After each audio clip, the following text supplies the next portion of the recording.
to be a computer wizard to use this technology. Basically, you just need to be able to move your finger up to the screen. I think there's a whole world here, and she found all the details and really reveled in the details. We've always had great interest in the valley. When we started our process, we decided that we go to Metro just to do the population base. There's a new employee here at the Digby Tourist Bureau.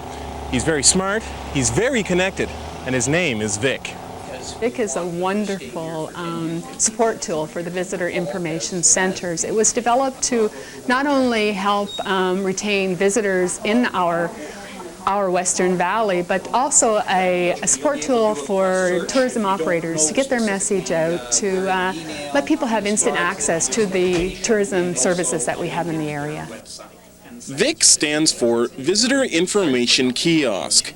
This VIC is one of 10 that has been set up inside this and other information centers around Digby and Annapolis counties by the WVDA. The kiosk holds information for tourists, like the what and where about attractions and accommodations in the Digby area. It's a touch-screen display, so all you need to do is tap what you want, and it appears. Some businesses, such as the Pines Resort, like what VIC could mean for tourism in the Western Valley. We're seeing great growth in reservations and inquiries being made over the web, and this will just add to that package and give us, again, a position higher than any other area in the province or in Canada. The project is a joint effort of the Fundy, Gateway, and Smart Community projects, both spearheaded by the WVDA. The idea is that VIC can also be used to access the email the Smart Community projects will give to residents, as well as do online banking.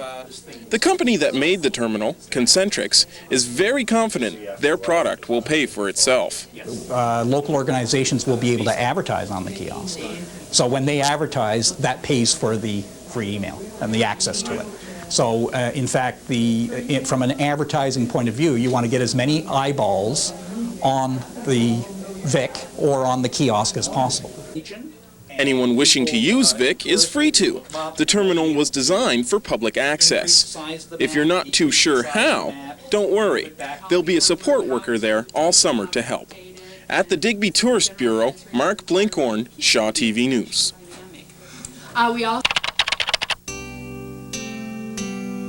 A collection of 50 paintings done by folk artist Maud Lewis is on display at Acadia University's Art Gallery.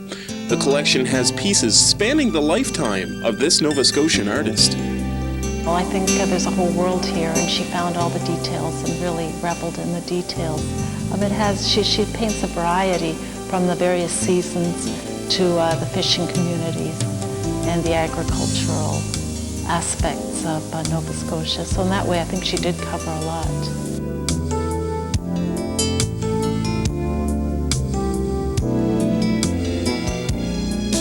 Born in 1903, Maud Lewis grew up in Yarmouth County. She was said to be a shy child and was taught to paint by her mother, but received no other professional training in the discipline. She married Everett Lewis in 1938 after the death of her parents. The couple lived in a small house in Marshalltown for the remainder of their lives. The main source of their income came from the sale of Maud's paintings. She sold them for anywhere between $2 and $5. The small home served as a studio, shop, and living space. It was commonly known to local people by the sign hanging outside saying, "Paintings for sale." Maud Lewis died in 1970, and Everett died 9 years after.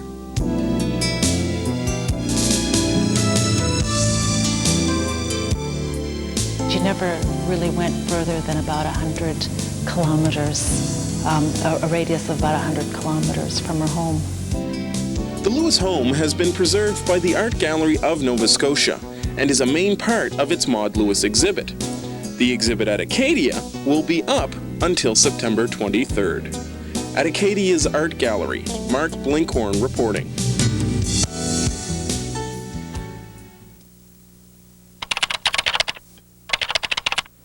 Metro customers of NovaScotiaFarmFresh.com have been enjoying Valley Farm products delivered right to their door since before Christmas. Now, the cooperative behind the website is expanding its service to Valley residents. down here in the valley? We've always had great interest in the valley. When we started our process, we decided that we go to Metro just to do the population base. But we had our core group here of people that were always interested in being a part of it, and we always wanted to get to the point where we could offer them service. And we finally were able to partner with a local farmer's dairy company. Wayne Underwood from Kentville is one of the owners of it, and they partnered with us, and they're delivering door-to-door on Thursdays. Henniger says that part of the appeal of this service is that it saves time. He says customers don't have as much time to shop as they used to. This option of going online to buy such things as fruit, vegetables, meat and poultry products appeals to customers and lets them buy these items direct from the farm, cutting out the middleman. As we found, people wanted to have an attachment to the farms, wanted farm traceability, wanted to know where their product that they were eating had come from. And on our website at Nova Scotia, farmfresh.com, there's the ability to see who produced it. There's websites attached for each farm, so they can go and see a little bit about the farm, learn about a little bit about the farm, or even contact the farmers if they so wish to, have more information than what we're able to give them on the website. Orders are delivered every Thursday.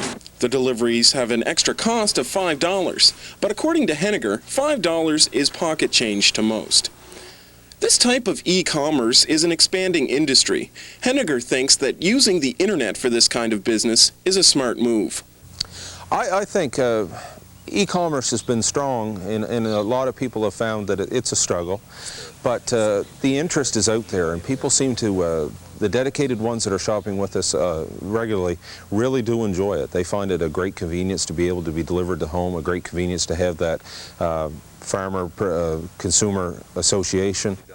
There are currently 7 farms in the co-op from all over the valley.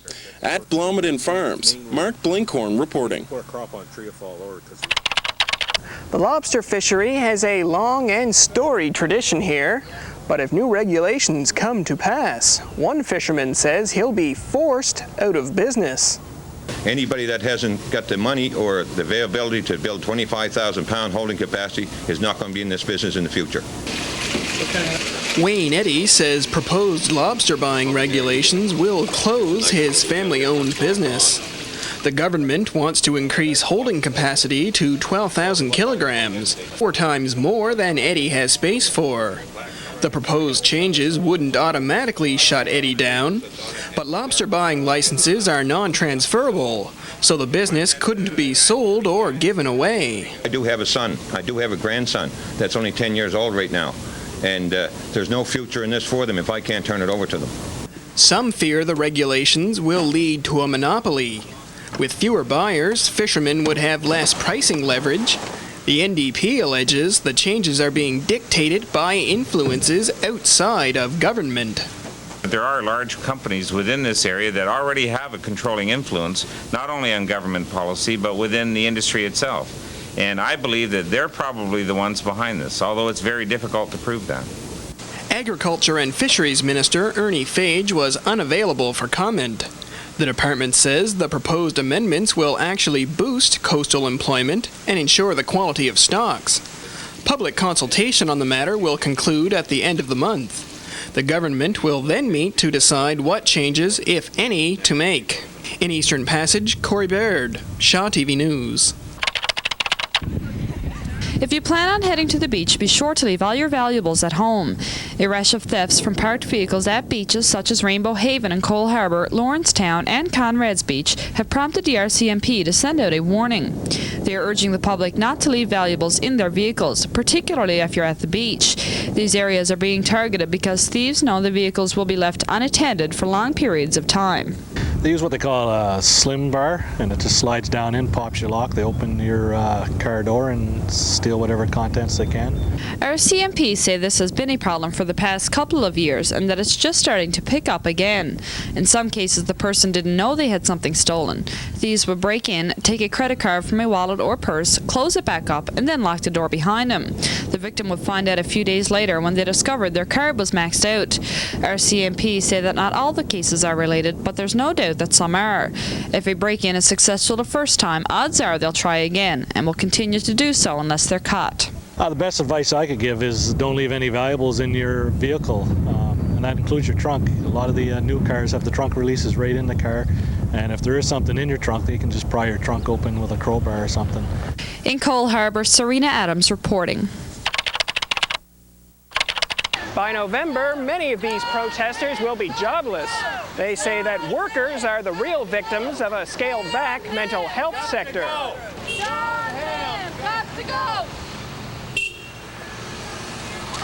CUPE members, desperate for severance packages, rallied outside Peter Christie's office along the Bedford Highway. The Department of Community Services is closing 2 local mental health centers. The facilities are privately owned, but receive funding from the department. They closed the facility down. It wasn't our employer that closed it, they did. So they have to basically take responsibility for their own actions and come up with some money for the people who are losing their jobs. Non-union employees have been offered severance. The union has not. Several attempts by the union to speak with the minister have been unsuccessful. And this day was no different. Christie was out of the office. It's easy to sit back and make decisions without having to face the people you're affecting. Frustrated workers blocked traffic and handed out information to make their point. 177 beds will be closed. So far, the department has committed to shipping 50 mental health clients to Kentville, but the future is unclear for many other patients. We believe that they will become very disruptive, and we believe that there is a need for a long-term care facility for these people. 200 CUPE members face unemployment. In Bedford, Corey Baird, Shaw TV News. Go right through here? Sure. Okay, put it up one here. Okay. And put it right through this hole. Can you do that? Kelsey Wilband loves horseback riding. She gets excited every Wednesday evening. That's because Wednesday evening is when she and her dad come to the Mandela Riding Awareness Center between Hampton and Bridgetown. Here, she takes part in the Annapolis Valley Therapeutic Riding Program and has a lot of fun doing it, too. At first, she enjoys it thoroughly. You know, she gets a big kick out of it. And it's beneficial for her because the exercise, you know, people say when you ride a horse, you're sore in places you didn't even know you had muscles before. Well, it stretches her muscles. And she has left-sided weakness, so that's a good benefit for her. How's everybody doing in here? What we do is we have groups of people arrive, and each of them ride for a period of time, and also the grooming and being with the horses is part of their learning process. Camo has been running the riding program for special needs children out of her stable since 1994. It's a part of the Canadian Therapeutic Riding Association, the Nova Scotia Equestrian Federation, and it's the only one of its kind in the Valley. Camo firmly believes in the benefits this type of program offers. She has seen how grooming and riding these animals has helped kids like Kelsey develop. Actually, mobility is probably one of the main things because the motion of the horse actually simulates the motion of a person walking. I mean, it's the same muscles and things that are used in the same way, and so that does improve.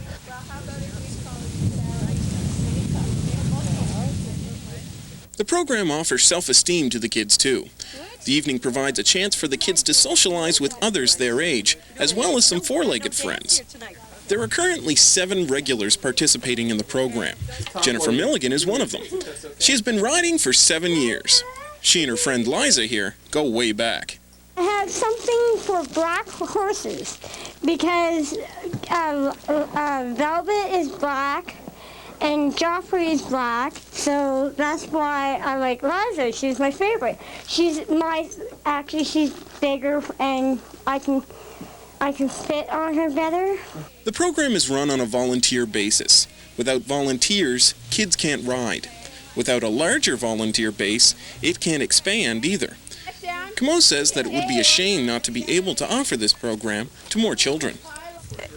Part of it is just the sheer joy of watching.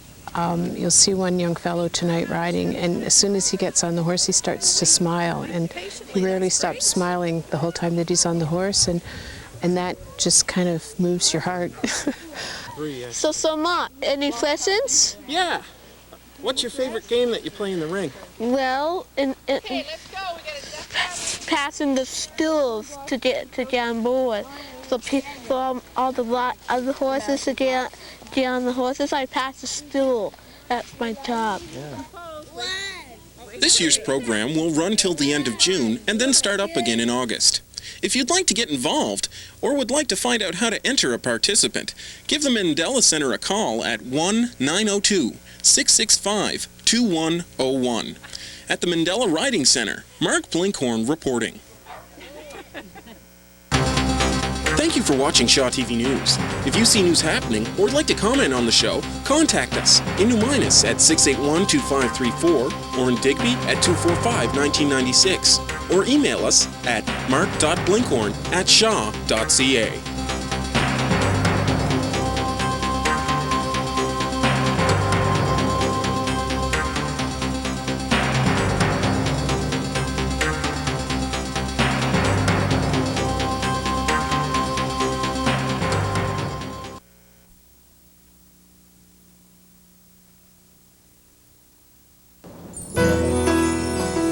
From one day to the next, it never stops.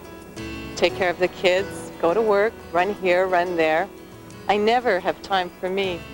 In fact, if I get a few hours sleep every night, I'm lucky. I know I should take better care of myself, but...